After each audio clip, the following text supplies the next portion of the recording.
This is Barry Zalma speaking for Zalma on Insurance on YouTube. I am an attorney who has retired from the practice of law and now spend my time acting as an insurance claims consultant, insurance expert witness, and author.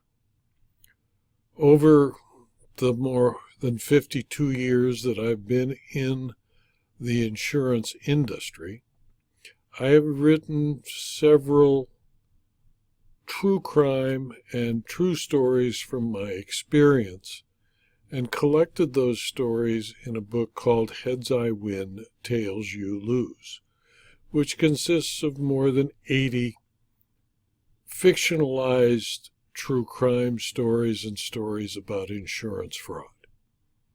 In chapter 42, called Murder Pays, I write as follows. George and Adam were partners. Their business, consulting with aerospace manufacturers on preparing the reports required by the Department of Defense, had been immensely successful. For the first 5 years of business, their billings exceeded $3 million a year. They lived well. Like the average Americans they spent every dollar they made and about 10% more than they made. They had no savings. They did have large credit card balances. Because they knew how important each was to the success of the partnership, they purchased key man life insurance policies with limits of $3 million each from Trust Me Life Insurance. In 2008, the bottom fell out of the aerospace industry with the election of President Obama, who canceled space programs. Their customers stopped hiring consultants. The billings of the partnership shrank like Alice after she bit into a mushroom.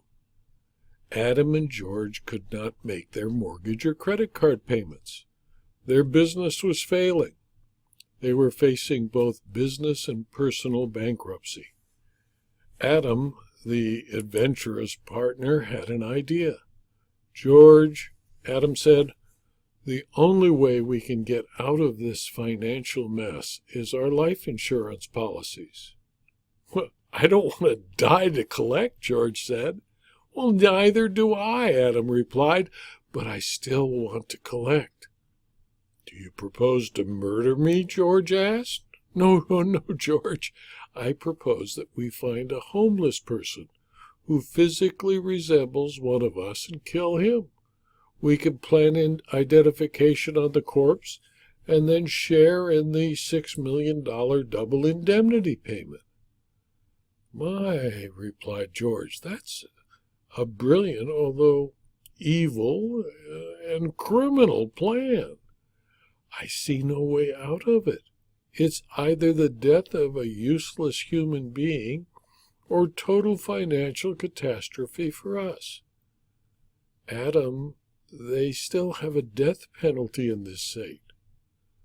So what? The plan's perfect. No one will know. We'll retire in luxury. Okay, George replied, I'll go along with it, but I don't like it. This is dangerous. The partners began to travel to Skid Row. They needed a homeless person who physically resembled one of them in height, weight, and coloring. It took them a week to find the right person. They befriended him with a bottle of wine and a free meal. They told him that they had just completed a 12-step program, and part of that program was to help a person in need. Together, they took the homeless person to Adam's house. The partners washed off the grime in Adam's massive bath, dressed him in Adam's clothes, and outfitted him with accessories until he looked like a Century City lawyer about to meet an important client. The homeless man, who was known to them as Fuzzy, was suspicious and refused to give them his full name. Fuzzy was grateful. He thanked his benefactors profusely and offered to work to earn what they had given him. Adam and George agreed and offered him the job operating the photocopy machine at their office at the rate of $8 an hour, a little over the minimum wage. While he was getting on his feet, Fuzzy could sleep in the guest room at Adam's house. He could ride to work every morning with Adam. The normal skepticism of the homeless floated from Fuzzy like seeds from a dandelion in a gale. He slept soundly between clean sheets for the first time in 5 years. He was up at 6 a.m., made coffee and fried bacon and eggs that he and Adam shared. They then drove to the office together in Adam's emerald green Jaguar XJ8 convertible. Fuzzy worked hard. He was on his best behavior all day, photocopying extra copies of old consultation reports. At noon, George and Adam took Fuzzy out to lunch at their favorite restaurant, and then stopped at Adam's barber. Fuzzy was provided a free haircut, exactly like the barber had given to Adam. After the day ended and all of the employees left, Fuzzy waited for Adam to finish his work, sitting in the lobby reading Sports Illustrated. Adam called Fuzzy into Adam's office at 8 that night. He asked Fuzzy to sit in his desk chair and shot him in the face with a 12-gauge shotgun at close range. Adam discharged one barrel on each hand to eliminate all of Fuzzy's fingerprints. Adam then placed his wallet with all its money, credit cards, and other identification in the inside coat pocket of his old suit, removed anything that might identify Fuzzy as being someone other than Adam, and then drove to the airport in George's 750IL BMW, leaving the Jaguar in the garage.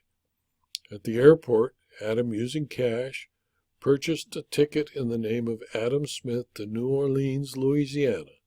He had already purchased from street vendors on Hoover Street in downtown Los Angeles a driver's license in the name of Adam Smith with a birth date 5 years earlier than Adam's true date of birth, a Social Security card, a MasterCard, and Visa, all issued in the name of Adam Smith.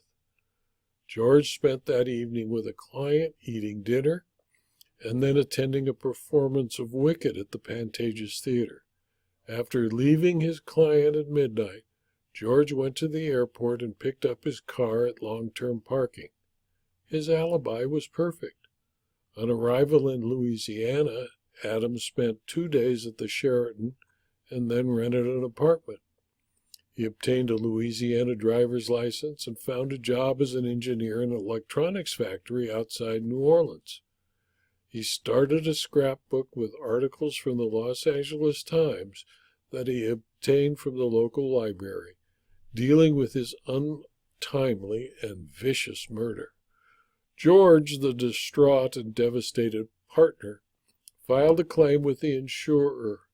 He informed the insurer that he left his partner at the office at 7 the night before his death.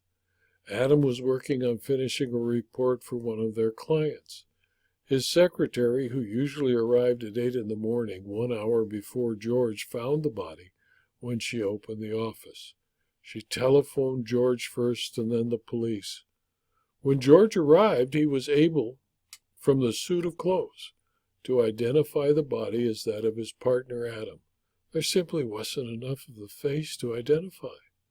The insurance company did as much investigation as it could, including interviews of the night staff at the office building, all of Adam's friends and neighbors, and the police. Although they recognized the business was failing, George's alibi for the time of death was airtight. Since George was the only person who could gain by the murder, since the shotgun was left at the scene and had no fingerprints, since the police traced the shotgun and found it had been stolen a year before from someone in Wyoming, there were simply no leads. The insurer issued a check in the amount of $6 million to George, who accepted it gracefully. George then deposited the money in his account, obtained a $3 million cashier's check, and delivered it to Adam Smith in New Orleans. The plan was that Adam would stay in Louisiana, enjoy his newfound wealth, and their perfect crime would be consummated. Adam abided by the plan for a year and a half.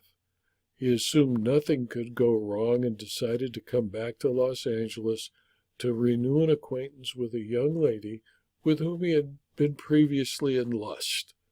When he arrived on her doorstep unannounced, the young lady who had attended his funeral in tears was pleasantly surprised and shocked. She entertained him as he expected and dropped him at the Four Seasons where he was staying.